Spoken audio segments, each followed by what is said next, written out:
que ta grâce, seule ta grâce. Nous voulons instaurer un état de droit. Et dans un état de droit, il y a une justice indépendante. Ce n'est pas à l'individu Félix Tshisekedi de commencer à faire justice.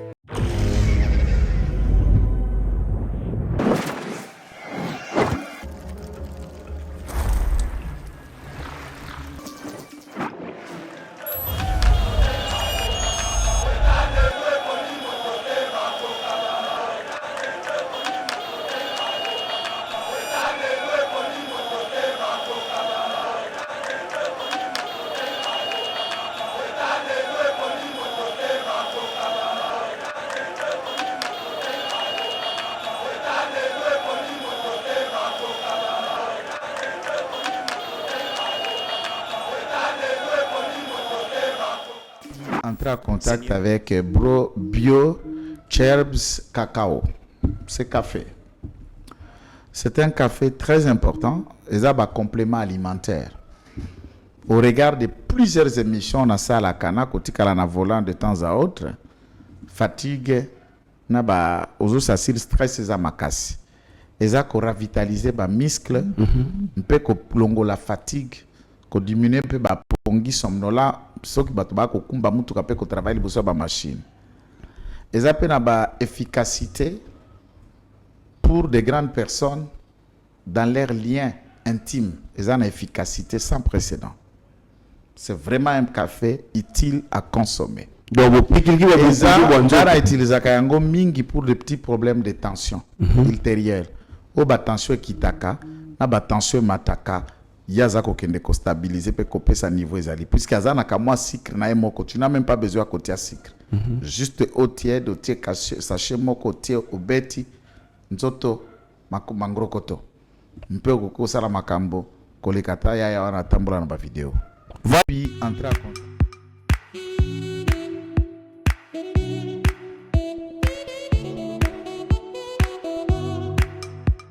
Docteur Papa Tito souffre de l'hypertension artérielle, le diabète de type 2 et la prostate. D'après nos recherches, le complément alimentaire BioHerbs Cacao est la solution pour Papa Tito. BioHerbs Cacao est un cacao en poudre de première qualité, possédant des propriétés aphrodisiaques, naturelles et puissantes. Elle ne comprend d'aucun colorant ou arôme artificiel. Profitez avec le meilleur cacao, savourez avec de l'eau, chaud ou avec du lait. Retrouvez dans ce cacao vos performances physiques. Soignez la prostate sans médicaments ni opération. Je vous recommande ce complément alimentaire BioHerbs Cacao. Dégustez le meilleur goût du cacao avec BioHerbs Cacao. C'est vraiment très bien. Parce que nous passons la alimentation, nous avons comme barrière, nous avons le sucre, donc tout ça, nous avons vraiment très bien. Maman, là on va passer à la question. Côté Ouana, est-ce que c'est les vaincre? Mon gars, veillez dans vous. Nous sommes aux USA, en Europe, en France, au Canada et en RDC. Joindre via ces numéros.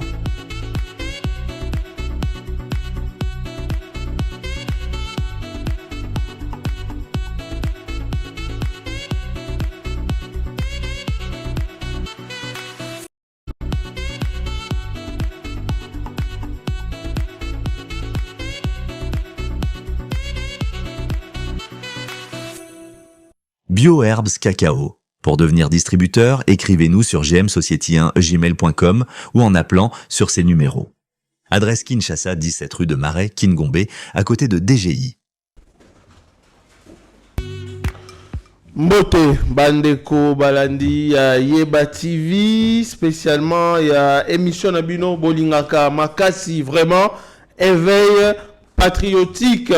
Place où Wapi Boyaka vraiment kozwa information ya solo ya Oetali Mboka République démocratique du Congo lelo toza bongo jeudi 26 décembre 2024 totikali kaka na 5 jours en tout cas pour na kosilisa année 2024 yango Yeba TV au nom de toute l'équipe toza vraiment ko souhaiter bino ba meilleurs vœux pour cette nouvelle année qui commence 2025 en tout cas. Plein de bonnes choses, que le Seigneur vous accompagne.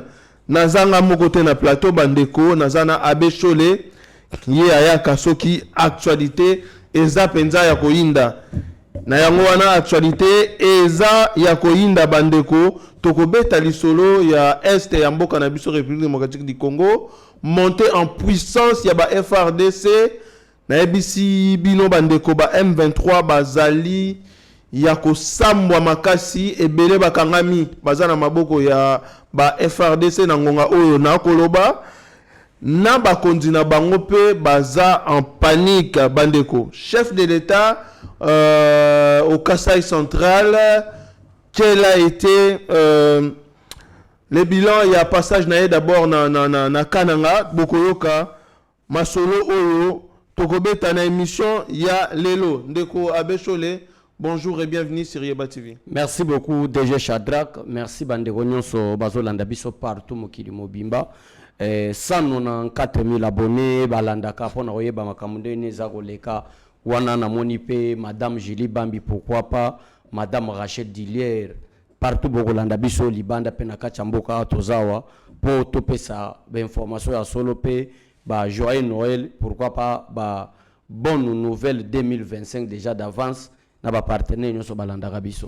Très bien. Abechole to banda vraiment émission na makambu matali este ya mboka na biso. Après Abechole nomination ya au sein de l'armée, tozo assisté bongo na montée en puissance ya ba FRDC. Na ngonga oyo to koloba na yo ba M23 ba kangami en cascade. Avant d'abord au commenter et lokoyo, tozo d'abord élément oyo. Bandeko bokomona mokonzi ya ba M23 parmi bakonzi na bango Bertrand Bissima ye azalaki bongo cible ya ba FRDC azui ba Sukhoi etikala ikamukia kangama bandeko bozlwa reportage oyo ndenge akokima et puis bokomona pe plus de 14 éléments ya M23 oba simbami déjà na maboko ya ba FRDC musala eko sala makitoko tokende na lombango na régie ba proposer biso élément oyo bongo tozonga toya kwa na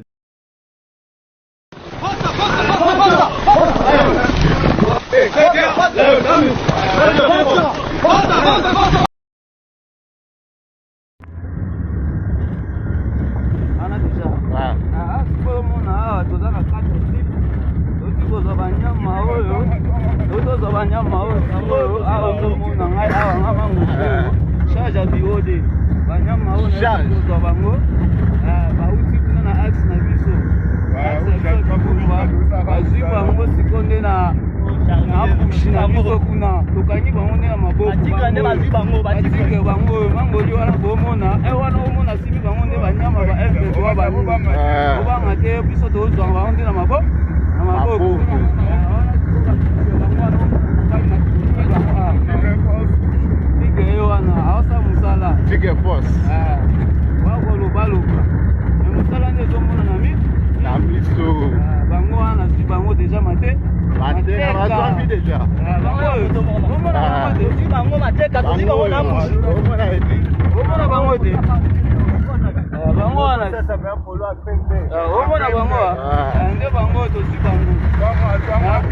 na musala bangoyo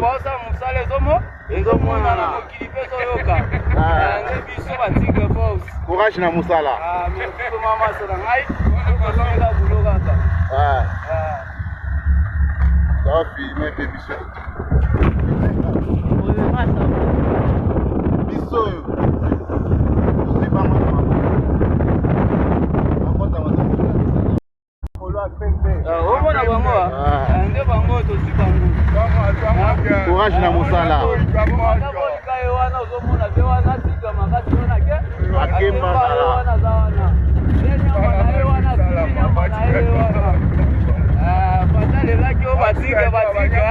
bangoyo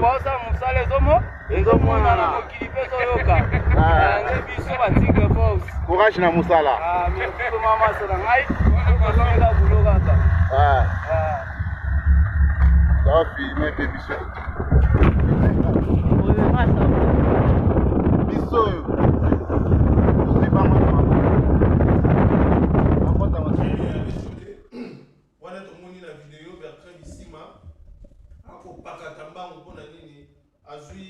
tomoni na vidéo Bertrand Misima abechole ako pakata mbango parce que azui ba Sukhoi et surprendre bango mais tomoni pe ba M23 oyo baza déjà na maboko ba M23 olobi nini pona eloko abechole. Oui, mo konzazala ki ko préparer bitumba chaque fois to yebisa bande ko na biso ke la guerre a ses réalités. Ndenge yo zo kanisa ke bitumba ko salemia ou soit ndenge ko bandela faso bitumba ngo ko silele ozalate. Kagame chercher la guerre. Majorité aba congolais pe bazaki ko lela Félix Tshisekedi mwana mboka chaque fois bole ka éveil patriotique bolo baka bozo somba ba Sukhoi bozo somba ba avion de chasse meto kende na bitumbango ti wapi aucune partie ya sol kunani ya terre rwandais eza na maboka FRDC eza ba mama na biso nde bazako violer bango ba territoire na biso qui est occupé ba mususu kutu ba ko attaquer biso pona kolobete bunagana depuis bazwa ti le FARDC azoko kate Tshisekedi musala ka ko voyager Tshisekedi musala ka ba déplacement wana ndenge ba communicant pe ba journaliste musu bazako sala commentaire ba yeba ki eteke mokonzi mboka na politique na domaine de diplomatie a même la diplomatie militaire mokonzi mboka memaki ezalaki ko dévoiler na face à mokili mobimba ke botala mutabundisa kabiso ezalaka ba M23 te mais c'est Paul Kagame bango Paul Kagame na stratégie na ye akanisaki ke kokima ba pour parler oyo ya Rwanda et ko commissaire grand nzoka nde retour ndenge uti koloba mokonzi a changer armée ba militaire ya tseki wana bazana mission moko kaka pour récupérer ba territoire congolais qui sont sous contrôle ya ba M23 pe s'il y a possibilité pourquoi pas kokota Kigali ya mo zo mona vidéo wana ke frappe o tozo kende nango beaucoup de choses à dater de ces jours que les territoires musu sont récupérés par ba M23 frappe ndenge bandi jusqu'à ce que toko kota tina bunagana pourquoi pas kokota Rwanda abechole monter en puissance ya armée oyo et ko intervenir juste après remaniement oyo mokonzi mboka sali au sein de l'armée est-ce que avant musala ibanda ko sala mabiente il y avait un problème au Mokonzamboka a détecté yango a monaki a changé mbang po armée na biso ezonga na makasi non bato baye to lo bateke kaka nani taba chiwewe kama beza laki il y avait des erreurs mais na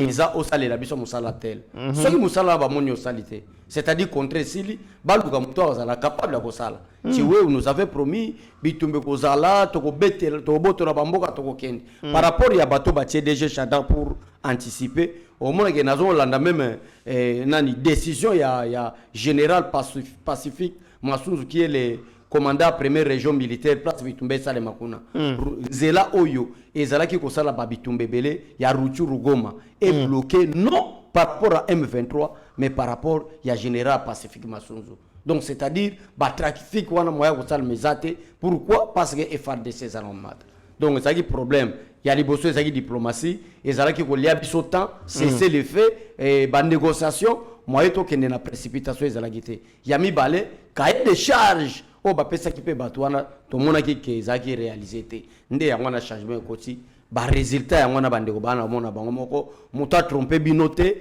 FARDC to zana ko frapper fort bande ko nanga yango zo mona ba communicant ebele na ba déclaration na bango bazo ko ko ba suma kamba guerre STT parce que FARDC azana okende mission na biso avec le général Pacifique Massunzu eza pour to boto na ba territoire congolais.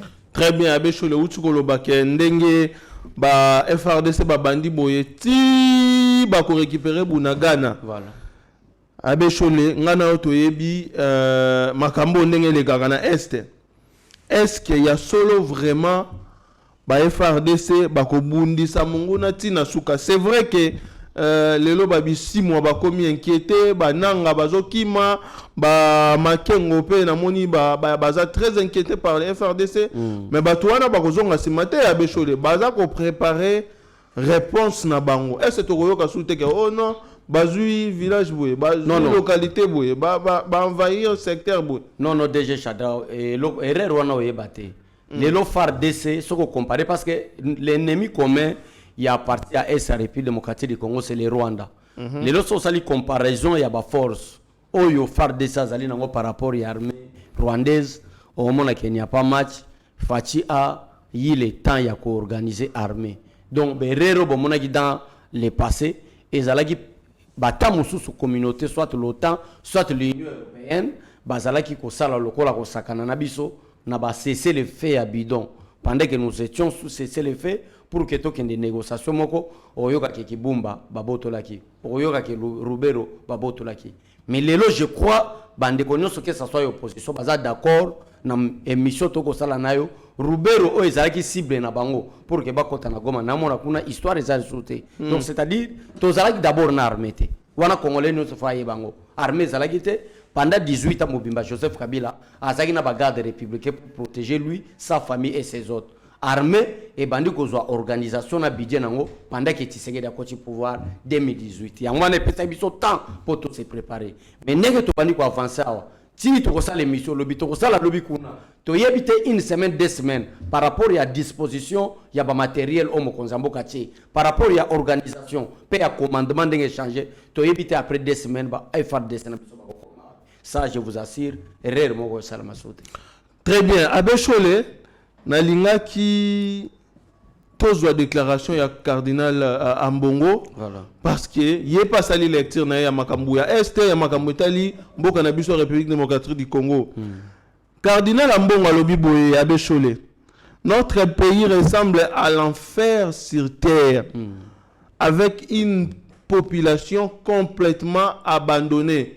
Bato bako kufa nzala na mboka misala ezate banzela ezate na este kuna donc M23 a continué ko dominer yango Ambongo a qualifié RDC comme l'enfer sur terre Abeshole mona ngondeng non Kolanda les politiciens en robe te Fridolin Ambongo Kolanda était c'était un envoyé à Occident bazoli Ambongo ya Union européenne na ndimite que Fridolin Ambongo depuis 18 ans Joseph Kabila zala na pouvoir atikala robeta tour atana Rubero na ndimite que Fridolin Ambongo akoma kibumba atikala kokoma te lelo pendant que FRDC bazana ko avancer au lieu d'encourager en tant que chef spirituel d'une grande communauté, mais il a encouragé, il a découragé FARDC Nabiso. Calvaire et Zawapi. To yebi biso to la politique ya lokutate. Lokola tapé pende basala. Makambongo ya STP na moni ba sango ba lamuki ka na régime Fachi, na régime Kabila ba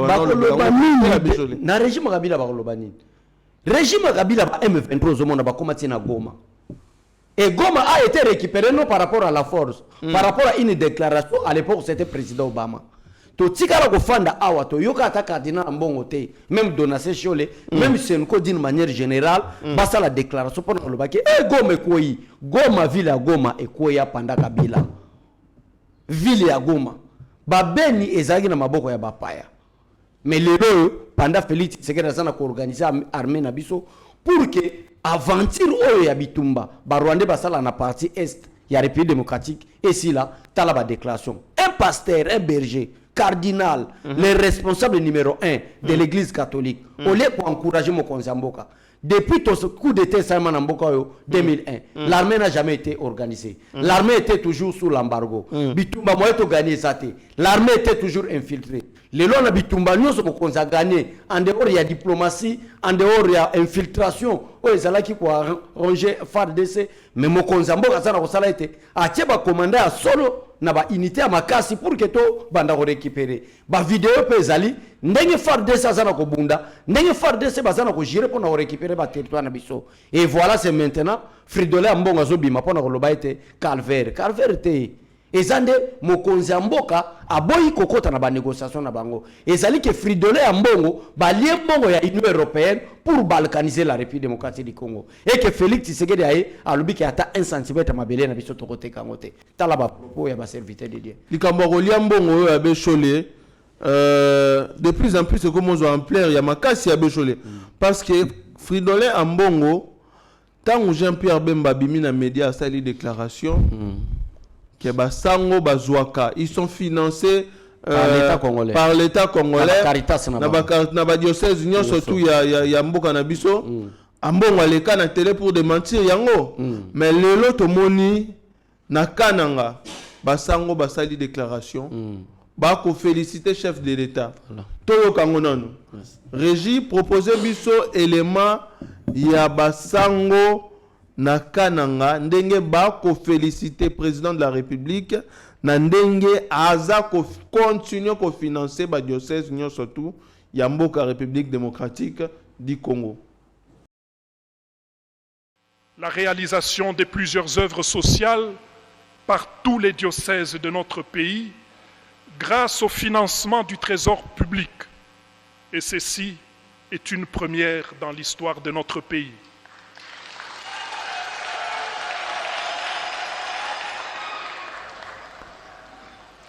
Très bien. Abbé Cholé, yo moko yoki ndenge basango ba kopesa merci na tata mokonzi ya mboka.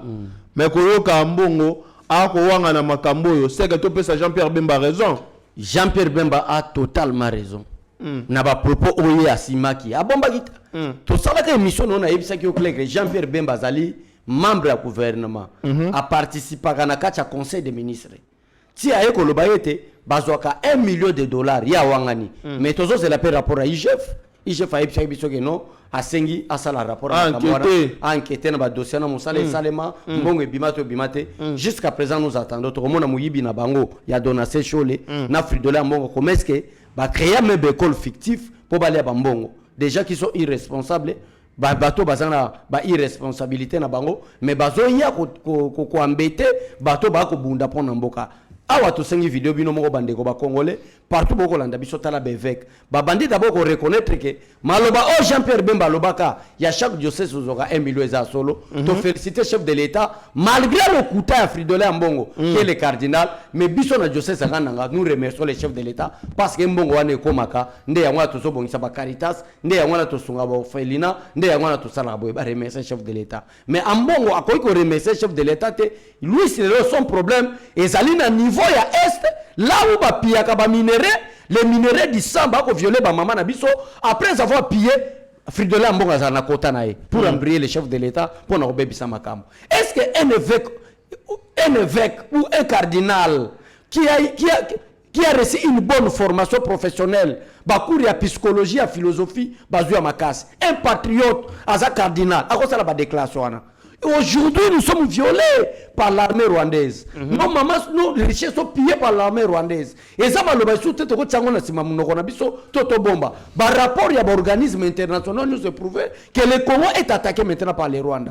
Mais jusqu'à présent, il y a les évêques rwandais, ça la déclaration qui est parti à Rutshuru. Et ça m'a belé na bango faut kende. Mais au contraire, c'est nos évêques, nos cardinaux maintenant, bazo sala pour que maloba na bango ezala comme si bazak ezala comme si mais ezala contre les chefs de l'État. Et ça un peu découragé comment on mboka boyena combattre to kende wapi. La République démocratique du Congo nous appartient. Les Goma, les Kibumba, les Bunagana, les terres congolais. Mais les Rwandais vont réclamer en haut. Et un pays qui a été sous l'embargo de Chadrak. Tout ça qui est sous l'embargo. En 2001, Joseph Kabila a sali coup d'État. A commis président de la République. A tika ko formé armée. Mon konzambo kaye. Toko sala bitumba ndengenin. Même le porte-parole de la MONUSCO a été chassé dans le sol congolais. Pourquoi? Parce que à ça la déclaration que malgré nous sommes la MONUSCO, nous sommes venus pour la paix, mais nous sommes impuissants parce que nous n'avons pas de matériel sophistiqué comme des M23. Et ça là soulèvement na goma babengana. Et c'est le Félix Tshisekedi a organisé l'armée. Le embargo et longwa. Le centre de formation militaire et ça déjà réaménagé. Le nombre de militaires de Kouta a un grand Congo comme un continent. Le a augmenté fois 100. Nous sommes déjà au-delà de 250 000 militaires comme formés. En dehors, il y a officiers et sous-officiers. En bon, mais l'armée est en train d'avancer. Il n'y a rien. Mais nous attendons l'enquête de l'IGF pour trouver la vraie version. Très bien, Abécholé. En tout cas, il faut IGF face à la Moussala Naye. Toyeba, solo, entre Ambongo, na Jean-Pierre Bemba, Nani, Azalaki, Koloba, Bosolo. Mais tu découvres déjà à travers Bassango que Jean-Pierre Bemba, Lobegné Maramba Solo.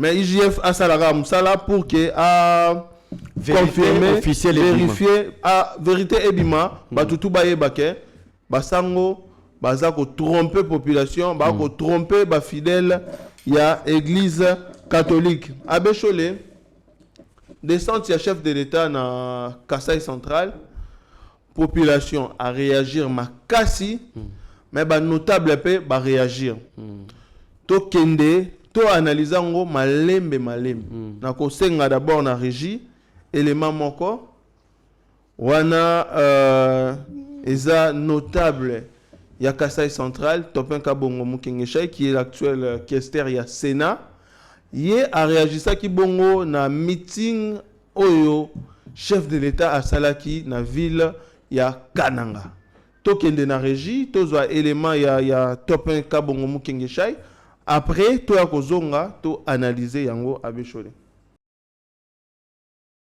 En ce qui me concerne, je trouve que non seulement c'est un discours de réalisation, mais c'est quand même en même temps un discours programme, un discours de programmation. À ceux-là, j'ai dit ceci. Ils sont du mauvais côté.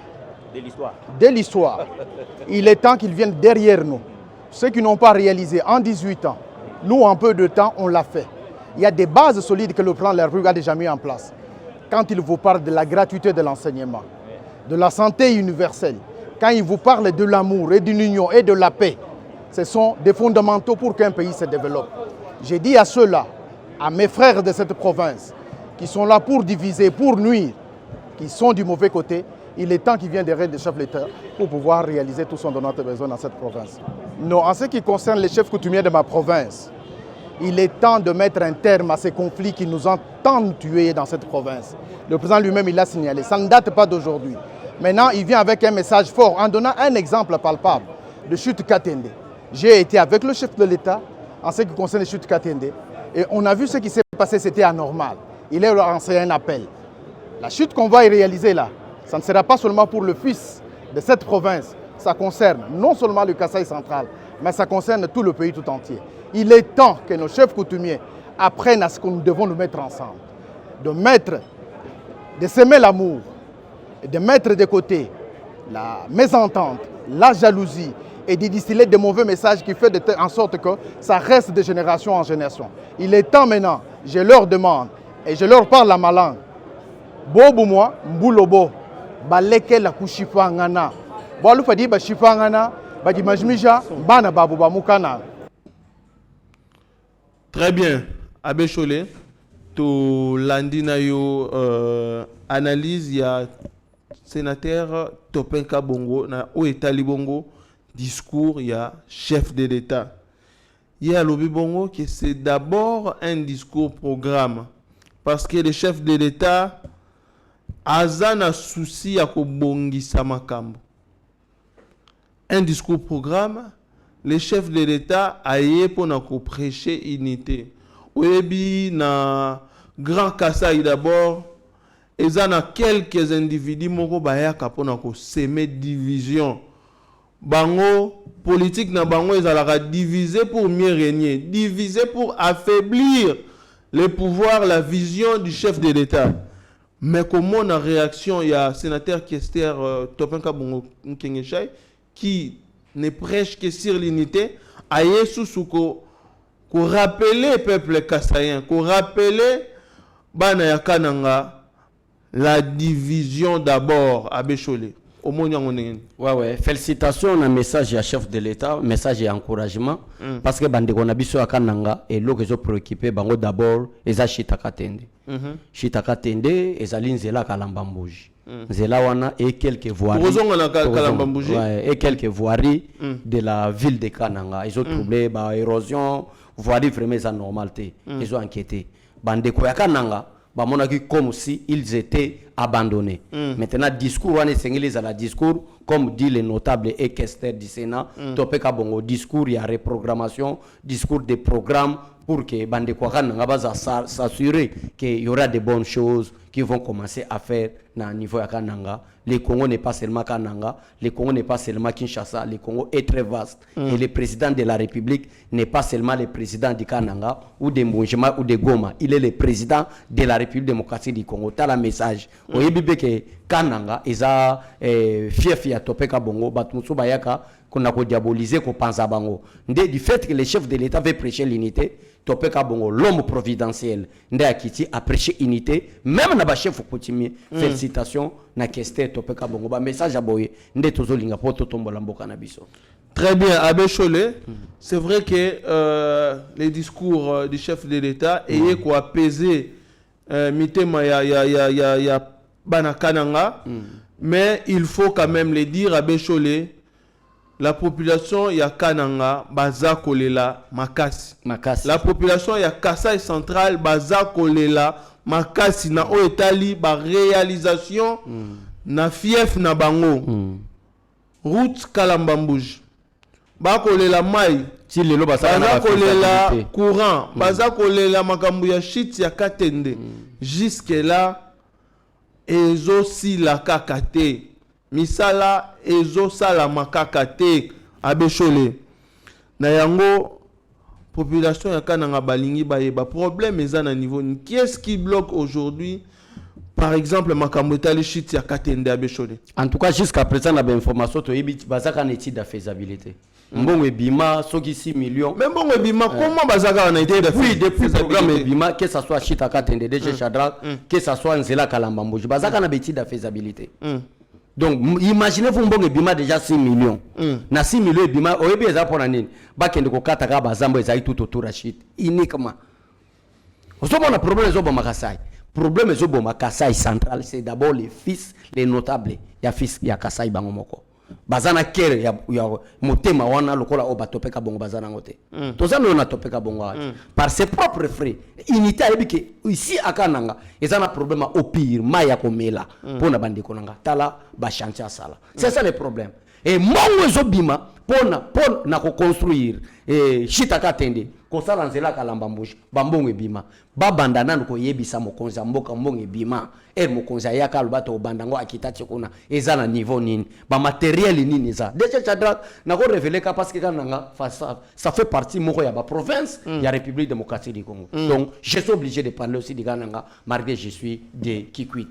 Pourquoi na lobi bongo mbongo ebima est-ce que ba matériel o basomba ti lelo ezali kaka wana to ba mususu ba bomba makamuso se bongi to banda ko loba vrai boye bande ko na biso ba changer et mokonza zana musala ya makasi ya kosalango. Imaginez-vous ça fait moins 3 ans passés depuis ba yitsa biso Nzela Kalambambouji et na kacha projet Nzela Kalambambouji wana et sali so kuta Nzela Kalambambouji sili et bandika nanga tika Kalambambouji après ko zonga soso isui o ya tikapa mais jusqu'à présent depuis ba mbongo bima bazaka na beti de faisabilité nde ya wana raison pour laquelle to lobi mokonza mboka et sengeli dossier wana ndenga telemi DG Shadrach mokonza mboka leli na Chiluba bobo ya ngaite naza ya bino so bobo inga na okende yapi oyebi pourquoi mokonza mboka ya leli parce que ezana batu balinga ba memela biso division entre le Kasai oriental et le Kasai central. To boy ba débat wana le président il est le président de la République démocratique du Congo. Très bien Abbé Chollet, mais c'est quand même grave, c'est quand même honté ya komona ke mboka na biso ba pratique oyo to telemela depuis ebandeli ya régime ya président Félix Antoine Tshisekedi et ko continue kaka Abbé Chollet. Ba mbongo oyo bima ba projet oyo bato ba confia ki ba projet bato ba gagner ki ba marché oyo oyo ba gérer yango bien té. Aujourd'hui ba ko tambola libre. Justice ko inquiété bango té. IGF ko sala musala té na parti wana. Abbé Chollet, yango to sengi na justice. Voilà. Pourquoi pas interpeller bato? Voilà. Avant d'abord que les chefs de l'État a salaka ba dépense doublement comme boye. Justice banana ko interpeller bato Abbé Chollet. Faut bazong sa bambongo. Na monaki descente pas Mineta. Ministre de la Justice. Constant négationnné. Aleli, yamoka aleli albia bande ko na biso ba notable la biso ko to ebele ba saba avancer. Pourquoi ko sala makamti na nivabo? Mbele kala. Chita Katende e banda ka même avant makambo ba sana mojima epese clair public. Mais ambujama esalemi ya Katende ti lelo ezamabe. Alors bato wana esengeli mineta ndenga sali kuna de la justice ndenga za kuna asala effort ke na moi attribution au l'état pesi comment est-ce que bakoyi ko interpeller bato bazo sala ke la ville de Kananga ezonga toujours sima. Voilà. Très bien. Abbé Chollet kolela ya bana ya Kananga eza makambo etali lisusu route ya Kalambambouji. Avant de aborder question en profondeur Abbé Chollet tozwana nous élément oyo reportage, il y a itinérance, il y a chef de l'État visite de travail ya chef de l'État oyo akendaki kotala État ya banzela. Tokomi wapi ministre ya ITPR yepe alobeli makambo yango. Après tokoya ozwa réaction ya gouverneur ya Kasai Central. Alobeli pe makambo ya province na ye. Toke na régie bo proposer biso reportage ya visite ya chef de l'État na route Kalamba Mbuji après toya kozonga na plateau.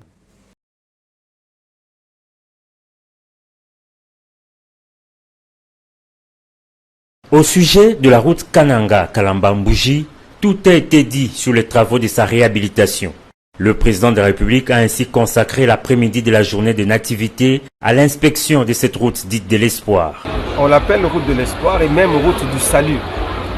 Pour la population de la province du Kasaï central, c'est une véritable route pour le salut parce que cette route, à l'époque où elle était praticable, elle permettait à ce que cette population puisse acquérir des biens, que ce soit des biens de première nécessité.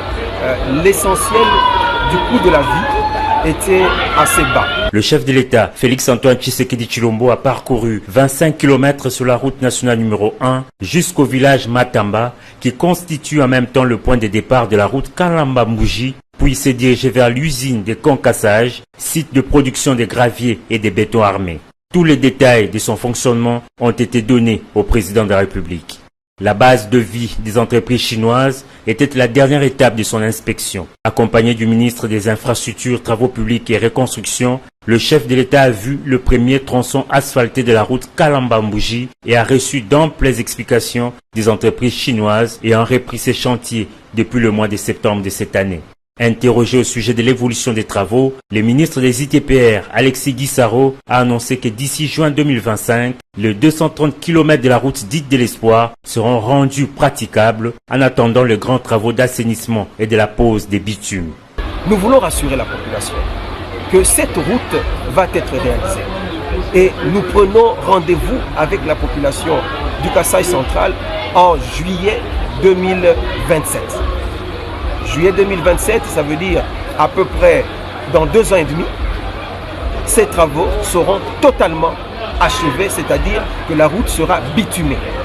Mais avant ça, nous avons estimé, compte tenu de la demande pressante, du besoin de la population, nous avons convenu avec l'entreprise que d'ici 6 mois, c'est-à-dire au mois de juin 2025, que cette route soit rendue praticable. Pour rappel, lors de son arrivée à Kananga mardi, le président de la République s'adressant à ses concitoyens s'était engagé d'achever la construction de cette route avant la fin de son mandat. Très bien. Abbé Cholé, Omoni État, il y a Banzela, Omoni projet Kalamba Mbuji, mais il faut signaler que c'est depuis septembre 2024 que société chinoise a récupéré le projet wana babandi ko sala à peine parce que mbongo liboso ba détournaki. C'est quand même grave à Bécholé et le ministre des ITPR ya lobi bongo d'ici juin 2025 cette route de Kalamba Mbuji sera praticable. Mais fait un projet ekozala na juillet 2027 wana la route sera bitumée et ekozala praticable au moins ngondengnya. Oui, basa la ngombango ezalaka makamba koloba te parce que bango moko baso benga nzela Kalamba Mbuji. La route de l'espoir, la route de Sali. Bango baloba. Oui, mais Sali pourquoi? C'est pour la première fois comme on a mission Mikalai, na habité so na bengi malamu, mission Mikalai. Première mission catholique na grand espace Grand Kasaï. Mais déjà Shadrach soko komi kuna déjà totalaki na avec l'honorable Kester Topeka Bongo. Ba ser baza kuna bazola balbike kaka nzela Kalamba Mbuji so ke coach biso ko tozo espoir. Tozo vie. Donc ndenge nzela za impraticable boy. Donc moi tozo vie ezalité. Ya mwana lobike est-ce que maloba o bato baloba. Ba kuna baza enclavé. Baza enclavé. Maloba bango ba ministre baloba kwa Gisaro azoloba na ebite. Eza théâtre ya récitation le kobo le rena. Tout ça vraiment ba action azoloba ya solo. Parce que maloba publika yango sarma. Nous avons besoin. Le chef de l'État a besoin de flatteté. Ba flatteté. Nous avons besoin ya bateau ba eko sala misala lokwa ba topeka bongo. Voilà. biso tona posa ba misala wana ba pesanga ba homme très sérieux comme on a déjà Guissaro nenga to sala ba déclaration na mulongo ko comédie ko la théâtre et so c'est la récitation moko o ba congolais ba mesana nango OK bato baza kuna bazo vivre so batindi mwana Guissaro en train de souffrir so ki batindi mwana Guissaro na Mikalai place c'est ça DG Shadrack c'est une grande mission n'espace Grand Kasai une grande cité zakuna na be kolbo pito o basango batonga na série na bane colonial mais baza abandonné c'est l'espoir na bango balobi te nzela ekoleka tse na mission bikala yiwana balobi kaka ke ele kakaka biso to kozo espoir à revivre yawa Erie Guissaro azolo bake route du Sali route de l'espoir azomona ngolo ko la comédie théâtre to azolo ba vraiment na motema na ye ke ya no concert et nos frères et sœurs o baza kuna moya ko vivre ça te basala mbangu route wana e kozala route économique na niveau national. Très bien. Abbé Cholet, Kasai Central, eza na ba préoccupation ebele. Kasai Central pamba TDG Shadrack. La République démocratique du Congo. RDC Mobimba, voilà. Mais toujours le Kasai Central parce que le chef de l'État a outi kozala kuna. Alors que Mbujimai, tant on peut arroser sa visite na Mbujimai, to kolobela pe makambo Mbujimai. Merci. Tant on peut okende na ba province o ya okende wana. Cette fois-ci ngape na sengi Mokonzamboka, il faut akita bandondo akita. Oui, cette fois-ci na ba bonne année oyo Mokonzamboka, il faut akita ma ville natale, la ville de Kikwit. Bayamba est bien. Vraiment. Merci. Nango tozwa ki interview, il y a gouverneur, il y a Kasai Central. Il y a à réagir dans l'Italie, ma préoccupation, il y a population, il y a Kasai Central. Tout l'anda élément oyo. Après, tozonga, on a clôturer ces dossiers, il y a Kasai Central. Aujourd'hui, la hauteur du budget de la province du Kasaï central et comment faites-vous pour mobiliser ces ressources? Voilà, monsieur le gouverneur. Merci bien. D'abord, je veux apaiser madame. Au Kasaï central, tout est prioritaire. Tout est prioritaire et dans tous les secteurs. À propos des infrastructures, j'ai eu à le dire tout à l'heure, qu'il n'y a encore rien. Et quand il n'y a encore rien, c'est qu'il faut commencer. Il faut relativiser quand même cette partie, monsieur le gouverneur, parce que le ministre de l'État a apporté... Non, laissez-moi parler. C'est à moi de donner la réponse à la question qui m'est posée. Allez-y, s'il vous plaît. Oui. Infrastructures mais nous sommes en face de vous, vous nous posez chacun des questions.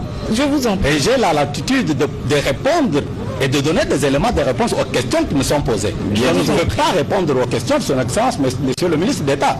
C'est à moi que vous avez posé la question. Et moi j'ai dit, ici tout est prioritaire. Donc je ne sais même pas faire de priorité. Parce que tout est prioritaire.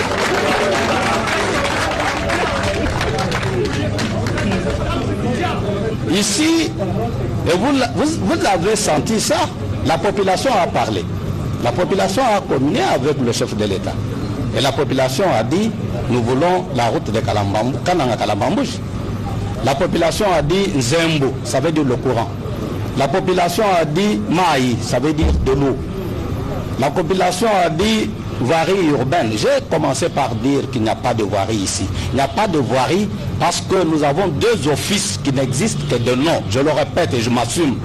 Nous avons l'office de route qui n'a rien et qui ne fait rien. Nous avons l'OVD qui n'a rien et qui ne fait rien. Voilà le tableau macabre de la province de Kasaï central. Je suis gêné, je suis peiné pour me tenir debout. Et parce que c'est un tableau, de manière... Mais vous avez parlé du budget. Non, je préfère ne même pas revenir sur le budget. La mobilisation, oui, mais qu'est-ce que nous ne pouvons pas faire? Qu'est-ce que nous faisons?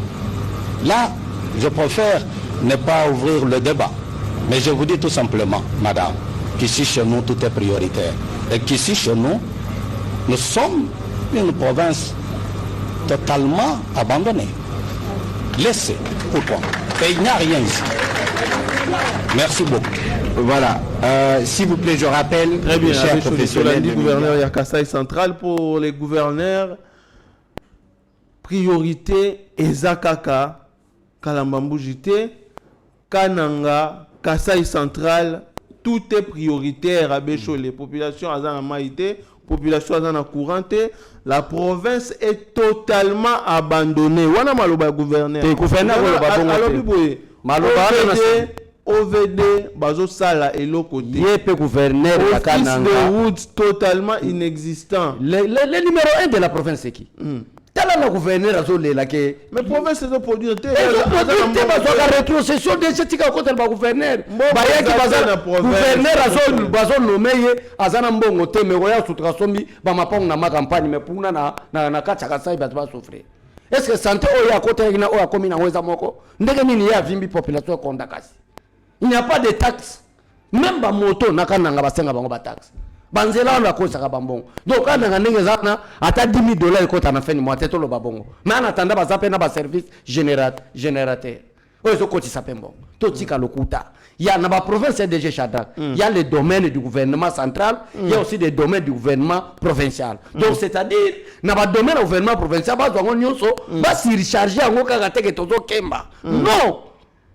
Batika biloko wana nga maloba wana ko loba bongo na loba te nga na linga ba gouvernement ba yeko voilà OVD bazanga ki ba carburant biso province tozanga ki peut-être ko couler béton mais néanmoins na carburant tozako tia nzele za praticable il va proposer comme ça mokonzi ce qui gouvernement ça soit ba pesa bongo OVD ba de chaque fin du mois cabinet gouverneur ba futa kabato ba futa ba directeur cabinet na yepe azala ka payer gouverneur so ga émission na Kinshasa la hôtel la bien ba il tombe nini mongo utaka na province fati ayaka ofutele monte era ya mission ozolanda bato basakona mbongo eza mais c'est un problème de l'organisation na ezoboma ba gouverneur na biso ba travailler na nazalaki sur déjà Chadake le gouverneur ya Kasai central ko wagi ko lobage non bon mo konzi biso to bandaki déjà nzela ya Chikapa Kananga mais eloko ezosangisa biso ba kayas na ciment na ba beto poto sala mais moi mbongo toza somba carburant sur 230 ya nzela toza dit déjà à 30 na fofo na makoki na biso est-ce que province ceux qui province c'est produit ya malonga te déjà Chadrak ba professeur central les lokola déjà lokola lwala baté les lokola katanga de eza lokola bandundu eza lokola Équateur ekasi eza bongo ba professeur bito vivaka bongo tozana rien mais diamant pesa na Kasaït. Quelle est l'organisation? Tozana ministre ya mine basaka mina ba ministre tozana bango ministre mine azali yaza na diamant pe ezo bimana kananga. Quelle est l'organisation ça pour que comme appelle la loi là? Ça c'est clair. Est-ce que dans le domaine de la diplomatie, ça va gouverneur autorisation de bima pe libanda mboka basa la pour faire évoluer la province na bango. Je crois que la bango. Là je suis nommé comme gouverneur dans le domaine de la diplomatie na bima na ba partenaire peut-être investisseur. Là vous appelez investisseur. Donc biso to ba na la taxe à là na ko matadi. Non. Déjà Chadrak. Déjà ba investisseur so ba ba rotala nanu. Déjà Chadrak. Niveau de vie niveau de vie barotala est-ce que Kouré Zali Maï Zali est-ce qu'on peut installer des industries des entreprises? Oui déjà c'est possible déjà Chadrak est-ce que possible ngana ba nommer biso bourgmestre alimité nga bourgmestre alimité na koselaka peut-être gouverneur ville Kinshasa te même domaine il y a hygiène na ko imposer toilette à salité na lopango vous avez les amendes c'est les amendes là que ça la pour la construction il y a commune nanga. Et ça ne manque à faire la population congolaise. Papa. Na makambo etali ba mpako wana ba kimaka DG Chadrak population azana culture ya kofuta ba taxe te. DG Chadrak. Donc nga naza gouverneur limité. Batu baboka ba matiti na bango ndenge ba lubi ba chaque 5 ans pour na ko instaurer ka système ya salongo chaque vendredi ngai moko bourgmestre na tambola na lekaka et wana peto bangaka population. C'est que to zela développement te ba gouverneur ba sala musala na bango malamu. To yebi bien rétrocession pe goya mon gouvernement central et financer bango ba travailler mais ba la kisata minimum ya moi chance volonté ya moi minimum à volonté ya travailler ba fanda ka maboko te mais bazana na ba frais de mission bazoka bazana ba salaire et bazoka Kinshasa ba la na boté diplomate bazola na ba Hilton bazola na ba Orotana mbongo wana ezobima banda kuna bango eza ko bongama bazosomba ba mapangu na Kinshasa mais pour na ko bongisa nzela ya 30 km bazozela gouvernement central bazela et nzamba peso population batebele et peso pembongo oko créer ba créer ba service TDG Chadrak ba gouverneur ba ko créer bataxe ekotaka na baprovince déjà Shadrack moi bataxe oyo tomona pamba bata bamoto ekosala mo eloko mwa mbongo ezalaka baza na baport baza mwa mike wana soki volonté ya kotravaille eza biso nyonso tokolelelaka gouvernement central te Très bien. na travail pour te faire développer mboka na biso. Très bien, Abbé Cholé, tu as commis vraiment na souka ya émission na biso, les mots de la fin. Merci na yo DG Shadrack. Merci na bandeko baza na sima caméra partout bandeko pe balandi biso plus de 194 000 abonnés. Partout dans le monde boko landa biso boye babé forces aux armées et ça monte en puissance. Nous allons frapper l'ennemi jusqu'à l'énergie, dernière énergie, jusqu'à ce que bitumbani c'est la mbote na bino botika malam. Très bien, Bandeko. Tokomi na souka ya émission. Tosengi na bino peuple congolais de partout où vous êtes. Soutenons les FRDC. Totika kosa la campagne ya Munguna. Tosa la campagne ya FRDC. Lelo oyo FRDC et Kangi Munguna. Tout le monde a partage. Il y a ba vidéo. Tout le monde a partage. Il y a ba image. C'est une façon pour vous de soutenir FRDC. Toko Minasuka, Ngai, na ko retrouver Bino dans une prochaine émission. Restez branchés sur Yeba TV, le programme continue. Bye et on se retrouve à la prochaine. Seigneur, que ta grâce, seule ta grâce. Nous voulons instaurer un état de droit. Et dans un état de droit, il y a une justice indépendante. Ce n'est pas à l'individu Félix Tshisekedi de commencer à faire justice.